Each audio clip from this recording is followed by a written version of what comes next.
Welcome to Transforming Work with Sophie Wade, exploring the future of work. Find out what's going on, disruptions, evolutions, opportunities, challenges, and interventions in our multi-generational distributed organizations. With a new tech and talent focus, discover what you need to know to stay upskilled and relevant and ensure your business keeps its competitive edge. Sophie investigates the promise and reality of the future of work now and as we look ahead. She interviews people who are changing work experiences and practices and shares how we can each transition smoothly and successfully to effective and more productive new ways of working. Hi. In this episode, I'd like to consider a more expansive question than usual. So what now? How do new ways of working allow us and prompt us to think, feel, act, and plan differently about our work and our lives, about our families, the wider spectrum of our experiences, education, and locations? What alternative combinations might we explore, having been so tethered and invested so much to give ourselves more mobility, flexibility, and freedom, to create more choices and enable more expansive experiences? Okay, we have more options. What now? What does that mean if we're considering more boundless lives? The pandemic was a tech-driven accelerator for the future of work. It was also an agitator and stimulator for our lives more broadly as we expanded our possibility set. We had recognized that we could work differently and be effective. Perhaps we startled ourselves to consider how things might be reorganized and reconfigured. We have also been jolted in realizations about how severely disrupted education was for so many students across all age groups. We are absorbing our changing surroundings as adults. What about our kids? What do they need to absorb, understand, and embrace new circumstances? What might we, should we be thinking about and doing to better prepare our kids for the world of tomorrow and beyond? I'm delighted to be speaking with Rekha Magon, co-founder and head of education at Boundless Life. Rekha is an avid world traveler and ed-tech entrepreneur. Boundless provides a network of thoughtfully designed communities and destinations around the world where families can develop connections, work remotely, and be culturally immersed, while children benefit from a forward-thinking and transformational education system. Hi, Rekha. How are you? I'm good, Sophie. Thank you. How are you? I am very well, thank you. How did you get into all of this? First of all, what did you study? Sure. So I studied accounting. I did a double major in accounting and human resources. And then I did my CA. I was recruited basically in my first year at university by KPMG. So I worked there in the summers and then had a job waiting for me as soon as I graduated. Why did you do accounting with human resources? That's an interesting combination. I used to love math as a kid. So I was like, okay, math, I love math. So let me go into accounting. Quickly realized that accounting has very little to do with math. It's not actually mathematics. You're just dealing with numbers. So I stuck with the accounting. I don't think it was super passionate about it or fulfilled with it. But, I was recruited so early and had this great job, in this gorgeous office. So I wasn't ready to give that up. And human resources, I guess, just sparked me a little more. I was dealing with people and personally, that was more exciting to me. So I decided to do both. It's very interesting to hear you, of all people, say that you were working in this gorgeous office and you didn't want to give that up, considering where you are now. So we will go back to that. Good point. So you stayed at KPMG almost 6 years and then did something very different. It was about mindfulness in education. How did that transition happen? That's a big change. Sure. So, to backtrack, I guess, on the way I was raised in my personal life, like when I was, very young, my parents started taking us to these kind of mindfulness meditation retreats from a very young age. Oh, that's cool. And then when I look back at my life, it's always been an integral part of my life. And I knew kind of how instinctually, how beneficial having those tools were to me from a very young age. Like I always felt like I had this kind of advantage over everyone else, if that makes sense. Like life just seemed to flow so nicely. And like I couldn't take credit because of anything I did. I really believed it was because of this upbringing and like mindfulness and meditation that I was taught from a very young age. So it actually came about when I got pregnant with our first child. that's when you really start thinking, okay, what do I want to instill in this child's life? And it became very clear to me that I wanted, him to have the very similar kind of tools and upbringing that I had, because I know how beneficial it was. So, it was when I was pregnant with my son. I was actually, funny story, I was actually put on bed rest, like severe, strict bed rest for 5 months. I had to lay. Yeah, it was intense. I had to lay on an incline, so my legs had to always be higher than my torso.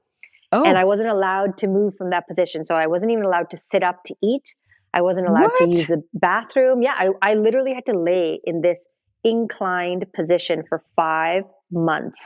That must have been very challenging. You need to be incredibly mindful and meditate a lot to get through that experience, no? It was such a test, even just on your self-esteem and your confidence, right? Because when you can't move at all, to the point of using a bedpan, right? So using a bedpan and then handing that over to somebody, talk about killing your independence and self-esteem. You're now dependent on everybody for everything.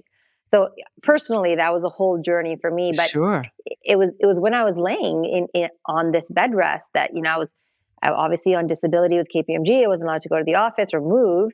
And, you start reflecting, right? I could watch Netflix, where I think I lasted 12 hours on the first day. And I was like, okay, get this TV out, So you had a long time to be mindful. Yeah. Now looking back, it was such a huge blessing, because part of me felt like I had to have that period where I was just forced. And I feel like looking back, I see how there were so many signs and so many hints that, okay, accounting isn't really what you're meant to be doing. You're doing good at it, whatever, but this is not your real purpose. And I really think that the universe forced me to lay in bed for 5 months until I figured out what I'm really meant to be doing on this planet. Since you did have so much time to have to think, you then explore the inner workings of your brain and your personality and everything else you can be thinking about. What were the aha moments that you had that led you in the direction that you then chose?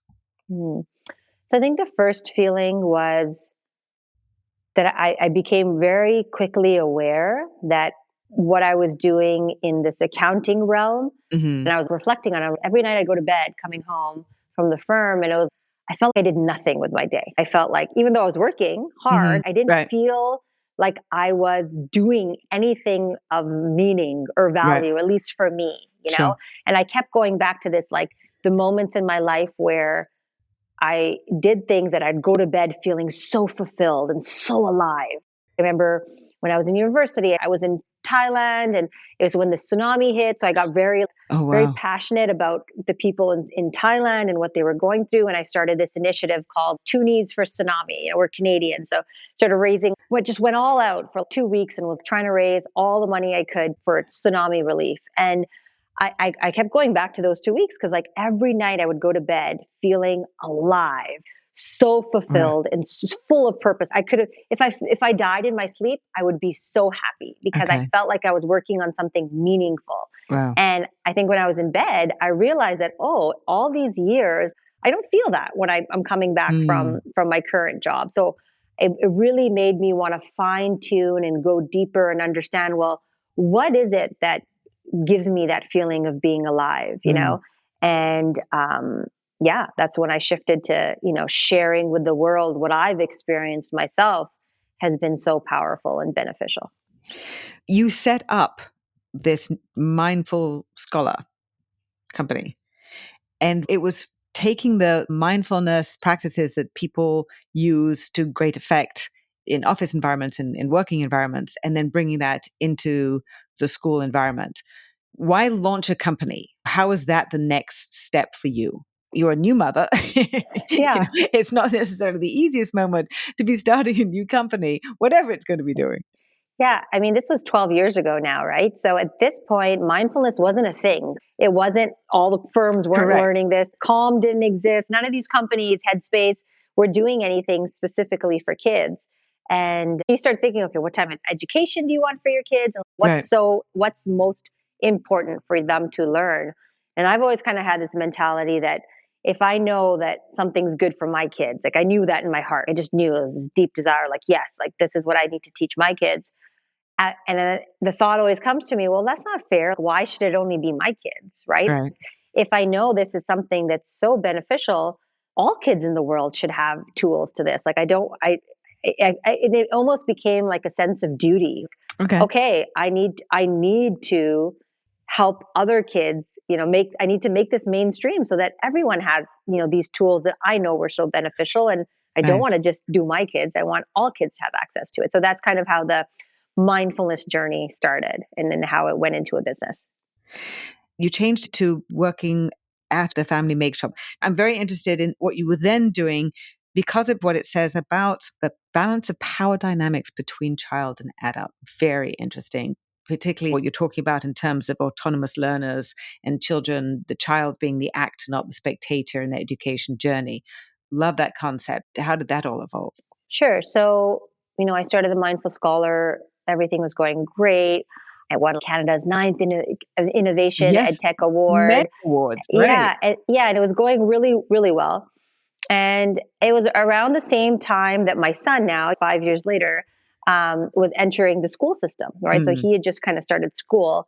And although everything was going, fine on paper, he had good friends, he was doing well in class, there's something that did just with the traditional school system that just didn't sit right with me. Like he would come home every day and he's just from a young age, super loving, caring, like creative, like, kid, so curious. And when he would come home, it looked like he just had this like blankness to him. Like it was like something in me felt like his spirit was being sucked out of him, and like the core of him was slowly like getting lost. He's like, Mom, I feel like I have an accounting job. Yeah, me. I never thought I've never made the two connections, but that's what I witnessed in him. It was like he wasn't being himself when he would come home. Oh, interesting. And I think I very quickly realized that, in my head, I was like, oh yeah, as long as I'm bringing like the school system's great. It's just missing some mindfulness. So like, let me build something that brings mindfulness in. And then when he started school himself, I was like, it became clear to me that it's okay. Like for me, at least for what I believe in education didn't just need an add-on. It needed a complete turnover. Like it needed to start completely fresh. And so I actually pulled him out of school. Okay. And when I get curious about something, I do deep dives. So I actually ended up doing, like, before I pulled him out, I started doing deep dives into homeschooling. So I started testing, like, I bought every homeschool curriculum out there. This was almost a year and a half, maybe 2 before the pandemic. Okay. And so yeah, I started testing homeschool curriculums on him. We used to travel a lot as a family, and every time we traveled, he would thrive. Like he was just such a gem and like so just shining. And then when we would come back home and I'd send him back to school, like all that would disappear, So that is telling, yes. Yeah, I pulled him out of school and I started homeschooling. And then my daughter became of age to go to school and I had her registered. I'm like, okay, here you go. And she was like, no, I want to do what this guy is doing. So I have to ask, you didn't have to do bed rest for your daughter, I hope. Yeah. No, same thing all over again. Yeah, I had to do it twice.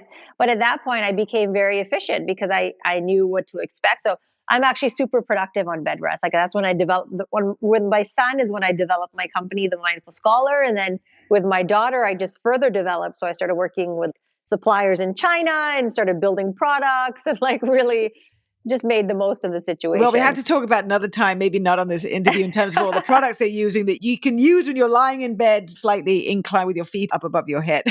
I know them all. That's fantastic. You really, really understand how to be efficient from one spot.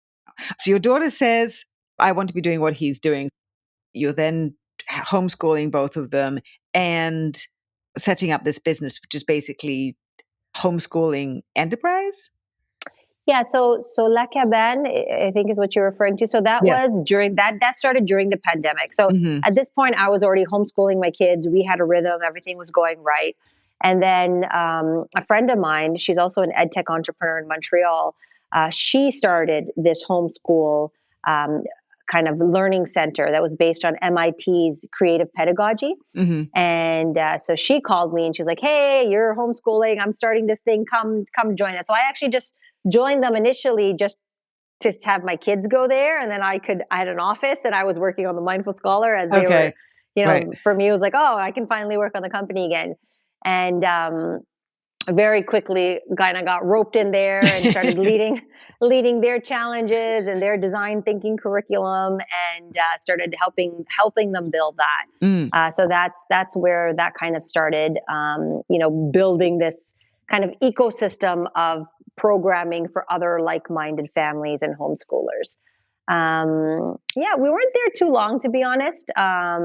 We were there maybe like a year and a half. And then I was part of the board and helped them with some kind of strategic decisions and stuff. And then that's when I kind of started into my current venture.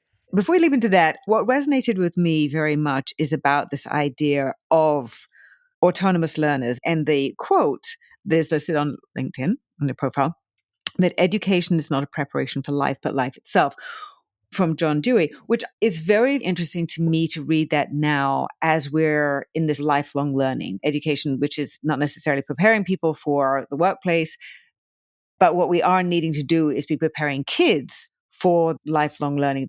Ahead of time, you had already started to prepare your kids and have this idea, what I call now working lives. It's trying to sort of say the integration of work and life, but you're taking it from an education perspective and then really integrating that as a part of the long journey of life. At what point did you and the co-founder, who I then understand that you're working with at Rekha Magon, decide that you needed to leave Montreal or leave Toronto? So you mean leave for my next venture? Yes, Okay. Exactly. Yeah, it was actually a very difficult decision because the co-founders of Rekha Magon were amazing, and they were so all about student-led and really building this organization that allowed children to be at the forefront of their own education, and empowering them to dive into things that they're passionate about. And I loved being in that environment and being around like-minded individuals. And then when I got the opportunity to join Boundless Life, so it was actually a very difficult decision for me to make. It took me a few weeks, honestly, to make the decision because I was enjoying so much working with them and the environment that they had built. But Boundless Life, it just aligned with everything that I believed in personally, professionally. It felt like everything I had done or experienced had led me to this opportunity, if that makes sense. And although it was like a huge leap of faith to like dive into this almost impossible idea or dream, really, it felt so gigantic. But it was almost like I just knew that like every life experience that I've had up until now, every challenge I've had to like overcome was built for me to take this new opportunity in this new position and bring it to the world. So although it was a very difficult decision to make, I think I knew intuitively that it was almost just a no-brainer for me to move forward with Boundless Life. Yeah. And did you do that from Canada? I know that the locations right now, there are 3, right, across Europe.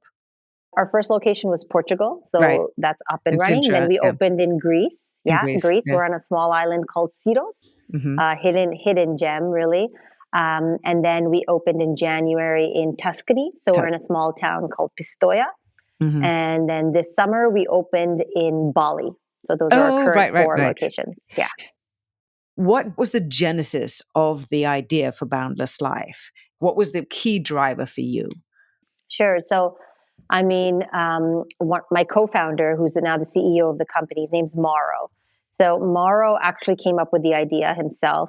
He had just sold his company, and he has 3 girls, and his eldest had just started school, and she was miserable. She did not like the school system. It was like a horrible experience for her. In Canada too? In Canada, yeah. And they had moved to Montreal, to the specific area that they were in, specifically for this like top-notch school, Oh, okay. And it was She just did not like it. It did not work for her. And so he came up with this idea. He's like, well, why can't families be able to travel and educate their kids at the same time? So he had come up with the idea, and he was like putting this team together. So he had contacted me, and he knew me from the Mindful Scholar. I'd won a whole bunch of competitions, and he'd kind of seen me in this accelerator program. So he called me and told me, about this idea he has, and he's working on it. And he's like, well, from what I know of you, you're already living this lifestyle. You're already pulled your kids out of school. You guys are traveling the world, and you're working on, alternative educations. Like, why don't you join me and let's build this together? So he kind of put together the founding team to build out Boundless Life and the idea. And it was awesome because when I came in, it was just, it was an empty canvas, It was like, okay, take, this is your head of education, take this and run, create whatever you'd like. And so why the different locations? Why was that a core piece of the proposition? Yeah, I mean, I think for me, the reason I aligned with it so strongly was, like I mentioned earlier, I saw how my kids grew and evolved to next levels whenever we were traveling. Right. They just came back as different human beings. They were expanded in a way that I know, like, they would never have been able to expand here at home or, at school behind a textbook. Like it was so evident, the amount of growth that happened in these like little spurts of travels that we used to do. So to me, that was the most appealing part about this, about this, of joining this idea and helping bring it to life, is that, you're really facilitating more families, more parents to be able to give this lifestyle to their children. Because not all parents are, as risk takey as we are and ready to pull their kids out of school and travel the world and homeschool them. That takes a lot, and it is a lot. And a lot comes with a lot of sacrifice as well. So the concept was like, well, why not like create this lifestyle that allows families to have this experience that we were having, to live abroad, live beyond their comfort zone, and give them all the infrastructure that they need to do it comfortably, So it was like creating a solution that never existed, really. So the driver was the education for the kids, and the family life had to then be created around it in order to enable it. 100%. Yeah. Got it. It was creating an education system that had the world at the forefront, and really building global citizens, kids that, look at all these different countries and all these different cultures as their own, right? Like, to me, that is so powerful in the current, reality that we live in. Right. Like, we need more kids to see each other and other people around the world as themselves and not as, opposing enemies. And to me, the best way to do that is to take them to countries they've never been to, and to get them to, learn about the culture and feel like they're part of it. It's very hard to attack a country if you feel like you are part of it. And the more we can expose them to different cultures and people and languages and songs and dance, and like, the more I think we're uniting the world. I so agree. The reason that I recognize that empathy emerged as being a solution for the challenges in the workplace, and it was from my own experiences working in many different countries and having to assimilate and understand. So flipping now for a second from the children's perspective, then how are you trying to address the challenge for the families, for the parents who needed to be able to have sustainable work so that they could be living in these wonderful places? How did you find the community of people who are ready to take the kind of leaps and risks and not just enjoy and celebrate your vision, but go with it? I think the timing that we came out with Boundless really crucial. It was during the pandemic, like you mentioned, and we worked really quickly. Our team came together, and within 6 months, we had a location up and running. Like it was Oh, wow. really fast, really quick turnover. And the timing was right. Parents were Sure. still in Yes. the pandemic. Most people were working remotely. It was now the new norm. We launched our first location in February 2021 in Portugal. So we were working on it, I'd say, about 6 months before that. Wow. And, the world was just, it was that crucial moment, I find where people were not going back to their normal lifestyle yet. And they were really kind of trying to evaluate, do I want to go back to my normal lifestyle, or Right. it was like this pivotal moment in so many people's lives where they had the choice, honestly, to say, hey, I'm going to live differently. Like I'm not going back to this prescriptive lifestyle that, I was in before. I've kind of been now open to this other possibility, and I want to take it. So there were so many families, I think, that were, interested in this different lifestyle. And it also came at a time, I think the biggest thing people took back from the pandemic was that, life is too short. Like the reality is we don't know, you don't know if you're going to wake up tomorrow. And I mean, that was one of the biggest motivations for me to start homeschooling my kids as well, is that, we take life for granted. We assume we're all going to live to old, but if I'm going to pass away tomorrow, or any one of my kids are going to pass away, like I want to know that we lived life to our fullest and we made the most of our family experiences together, So to me, I think, and that's just me, but I think so many parents were thinking like that. Right. So this kind of opportunity to relook at how you're living your life and where you're putting your time towards and your money towards was really, prime at that period. So the people who joined us initially, they were like, so a lot of them in our initial batch were also world schoolers, like people who were already, pulling their kids, have already pulled their kids out of the system, have already learning from the world. Honestly, we've done very little marketing for any of our products from the beginning. Our biggest source is referrals. People come and stay with us and they just share, and it grows so organically, which is really beautiful to see. So, yeah. So the one thing that I understand from Rowena Hennigan, the one who introduced us, but she had told me when I interviewed her a year ago, she talked about Boundless and the fact that families also were able, with multiple locations, to move together and have that social interaction, the social connection in some of these more remote situations or homeschooling situations, that kids can lose out on some of the socializations, which I found very powerful for kids to be in community homeschool situations and then also be able to move around. So I'd love to hear what you have found from the experiences of the people, the range of people who are Boundless. How many people are doing the rotation? And now that you have more locations, that they're taking advantage of that and really moving around.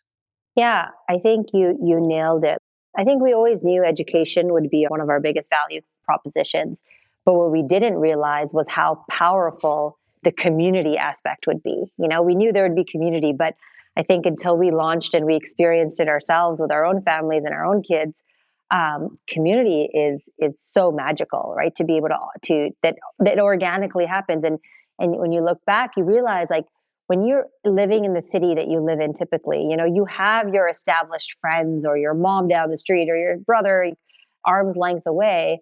You don't really go out of your way to meet new people or really expand your horizons of social networks. Whereas here, when you join a Boundless community, like each of our cohorts start on the exact same day at all locations. So everybody is coming to one location on the same day. Everyone arrives within a few days, but this cohort starts on one day and everyone has to be there. A little bit like remote year in terms of having these cohorts. So how often do you have a cohort starting? Just want to be sharing with listeners so they can understand more about the concept and how that works. So during the academic school year, we have 3-month cohorts. So we have a cohort that goes from September to November, and then another one from January to March, and another one from April to June.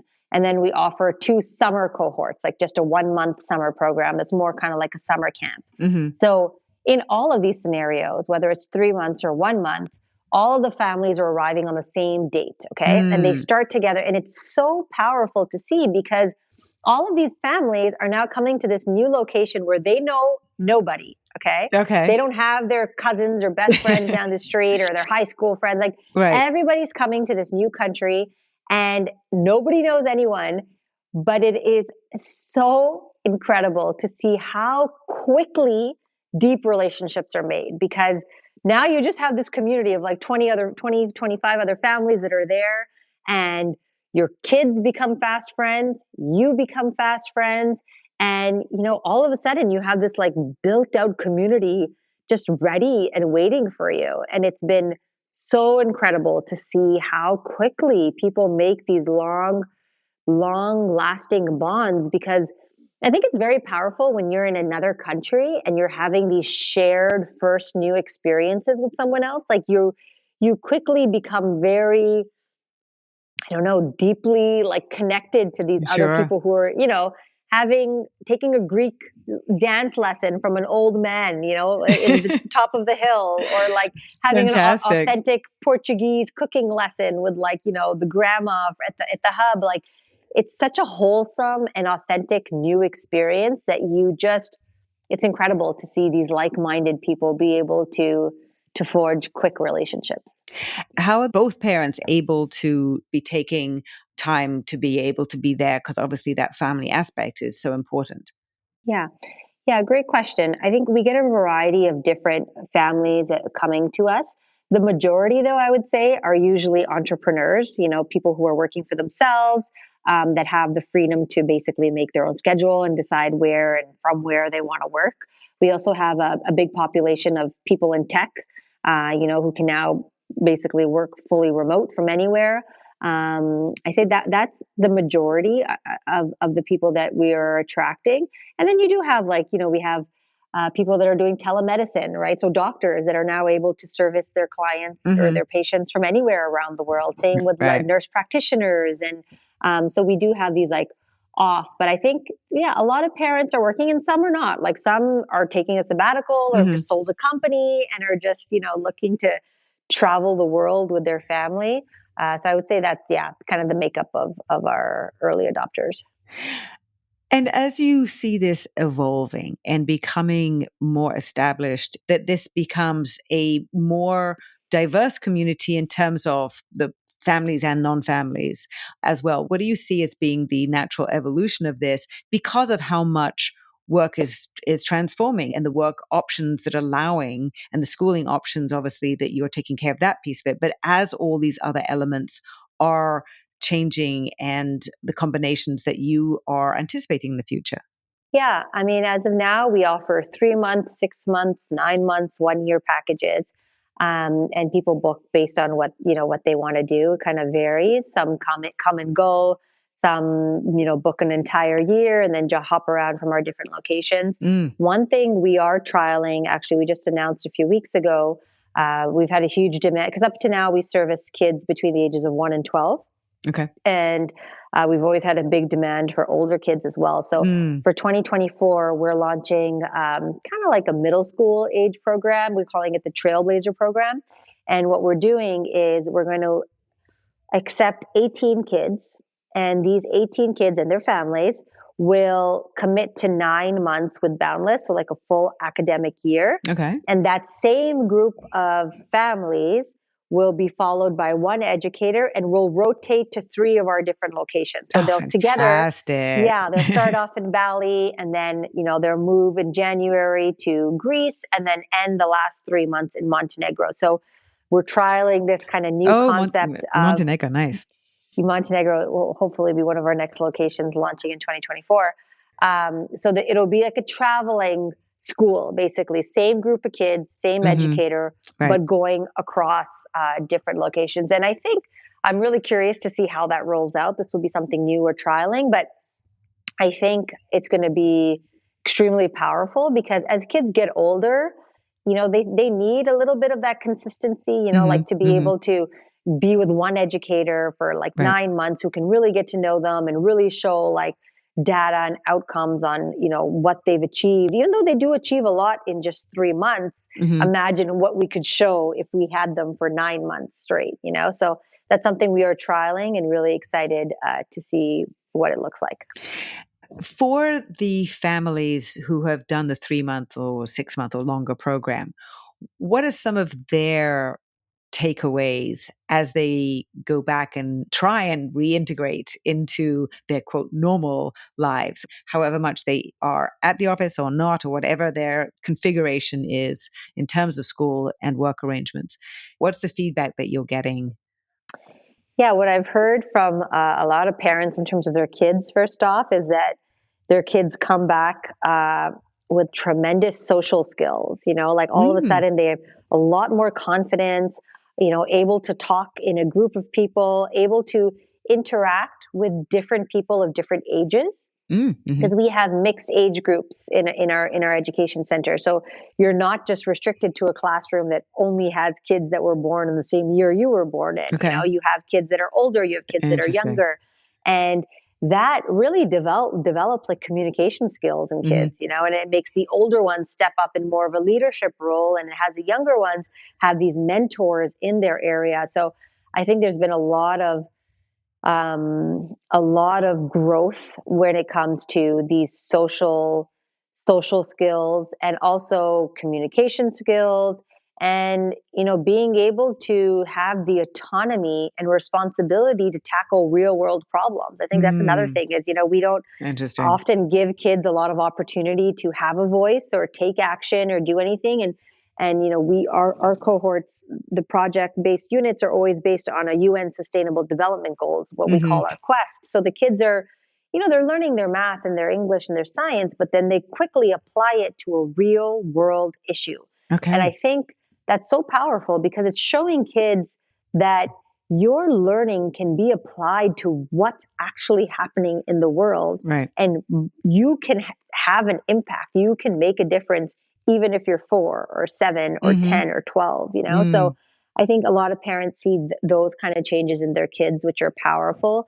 And from a parent aspect, it's funny, many parents have come back, and myself included. It's the first thing I hear is, "Oh my God, we have so much stuff." Why do I have so much stuff? Because you get used to like living out of this one suitcase for so long and being so content with whatever it is that you brought. And when you come back to your big house and big closets, it just feels like so much stuff, And I think a lot of people have this, I want to go back to this like minimalist lifestyle that being a digital nomad, allows me to have. So I think that's one really interesting thing. And a few parents have also told me that, it's funny when they come back, they've grown so much as individuals. Like they've expanded, like not only the kids, the adults as well, right? You're now hanging out with all these amazing people from around the world. You're learning different things. You're expanding, you're growing. And that when you come back, it's like, oh, wow, everybody else is the same. Like everyone else is the same, but I'm not the same person anymore. Right. Like I have changed and I've evolved. And, it kind of makes it also very clear on what relationships really matter to you, and like which ones you're learning and growing from, and which ones you can easily stay away from for 9 months and it won't really affect you, So I think there's a lot of learning, a lot of takeaways in so many different assets. What percentage of families are doing the 3-month program and versus the longer programs? Yeah, I'd say, maybe about 40% of our families are doing longer term cohorts with us. So yeah, booking, either 6 months or 9 months or 12 months with us. Some families, they commit to 12 months and then they decide to rotate between our different locations every 3 months. We also have other families who, have just kind of said, okay, I'm going to do Boundless every summer cohort or every spring cohort. Every April, I'm going to go to a new Boundless location. And they kind of just carve out that time every year to do Boundless. So I think it really varies on the family and how they decide to use us. But we do see, both happening. It's very interesting to me to hear that there are so many families who are doing it for 6, 9, and 12 months, because that really is a huge shift, because you can't just look at it as being an intersection or just a moment in time, it becomes your life.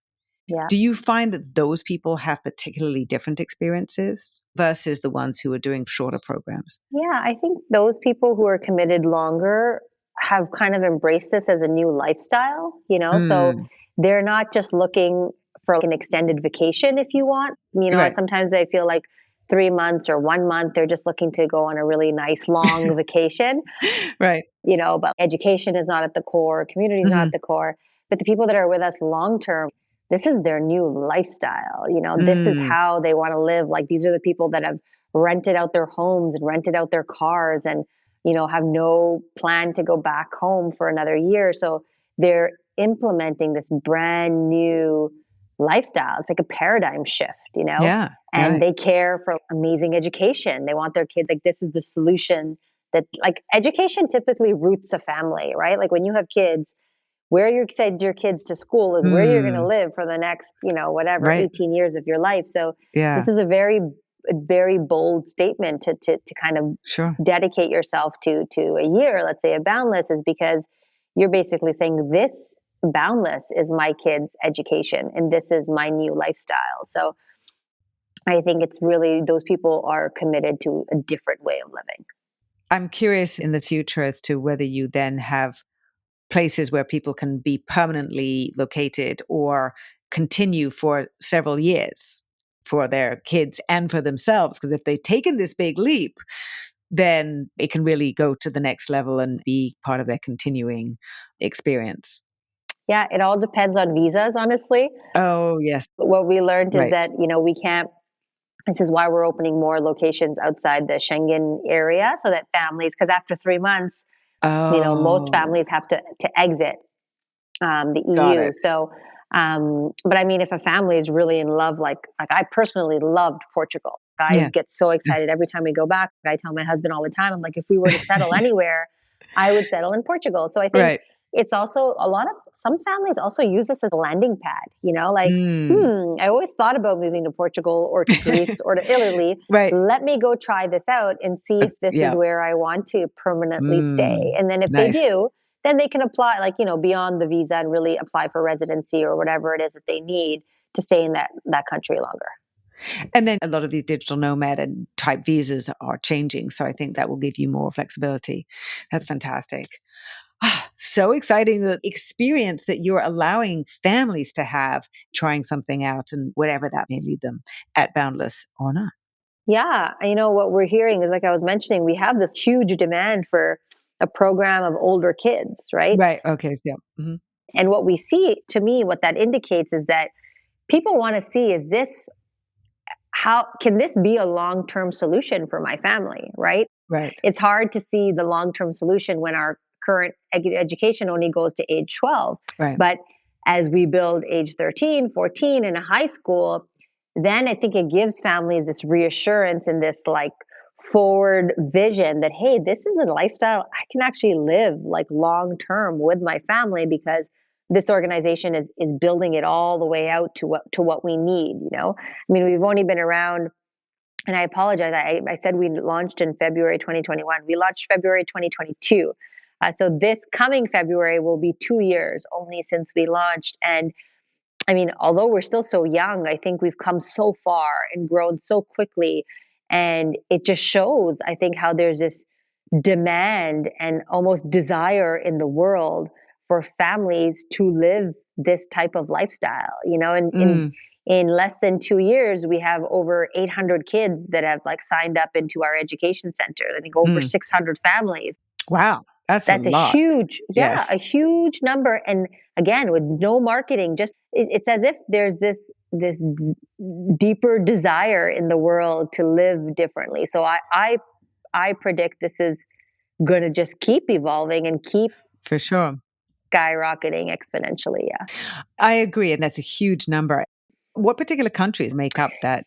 The majority, I'd say, are coming from the USA, Hmm. Canada, and then now more European countries. So now we're seeing North America has always been strong. Now we're seeing more families from, different parts of Europe, the UK, Poland.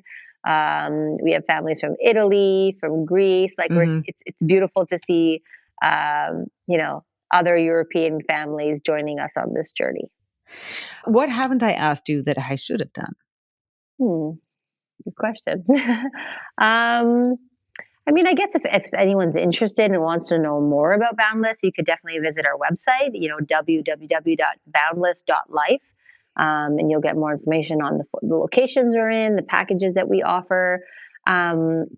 One thing I think I didn't highlight is in terms of the education that we're delivering. Mm-hmm. We are delivering a Finnish curriculum. So we partnered with a Finnish school development company because Finland has a very progressive education approach. They're known to have one of the best education systems in the world for many years.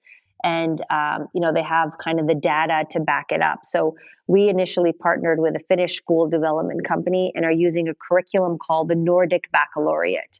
We actually recently acquired that company. So all the curriculum is actually, thank you, is all ours. And we're really excited because now we have the opportunity to take that and further develop it into, whatever our dreams kind of are in terms of education. So I think that's important for people to know as well, is that we're not just pulling out this curriculum out of nowhere. We're actually following a very robust, tested, proven system that's coming out of Finland and, implementing it in a way that allows for families to travel and still get this education. On a wrap-up note, both positive and cautionary, I guess, is I imagine that it doesn't necessarily work for everybody. That I think it's obviously self-selecting in terms of people who believe that this is going to be a very valuable experience, but it isn't necessarily going to work for everybody in the family or maybe the whole family.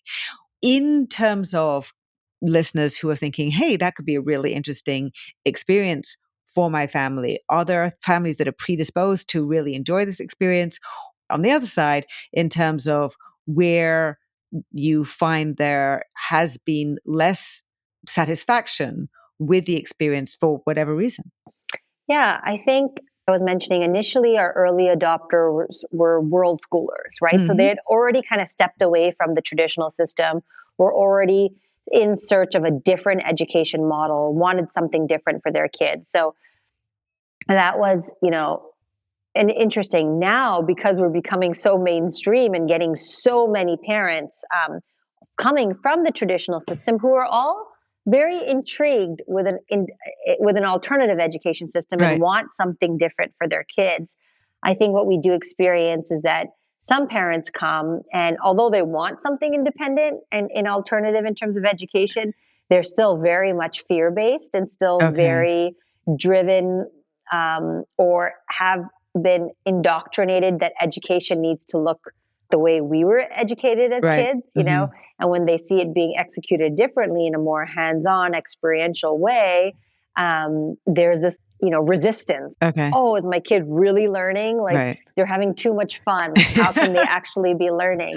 And I think we're encountering that, I mean, less for the younger kids, but more for the older kids. And from my research, I've actually been researching this lately, is that it's a very common occurrence when you're building an independent school, an alternative school. The world, there's a lot of very now, successful and progressive schools that all went through the same challenges of really helping parents, or not helping, but parents that are resistant to, this alternative mode of education. So I think as we grow and we're attracting so many more people, it's also paramount that we have a strict selection process to make sure that the families who are joining our community and joining our cohorts are aligned with our values and our approach, because if they're not, it could be detrimental to the entire community, right? If there's a disgruntled family, it has a negative effect on anyone.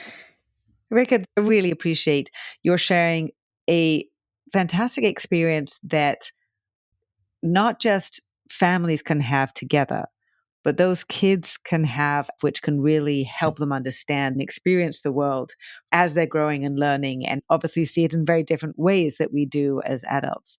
So very, very much appreciate what you are building. And I'm sure it's going to be growing in all kinds of amazing ways in the future, and wishing you so much success in that. Thanks, Sophie. It was a pleasure to speak to you. Thanks again so much to Rekha Magon, co-founder and head of education at Boundless Life. You can follow Rekha on LinkedIn and find out more about her company at boundless.life. If you enjoy this episode, please share it with a friend and like it. And even write a quick review wherever you listen. For more information to help navigate this period of transformation, follow me on LinkedIn and get regular video updates, curated useful articles, research, and information. Thanks for listening. Until next time.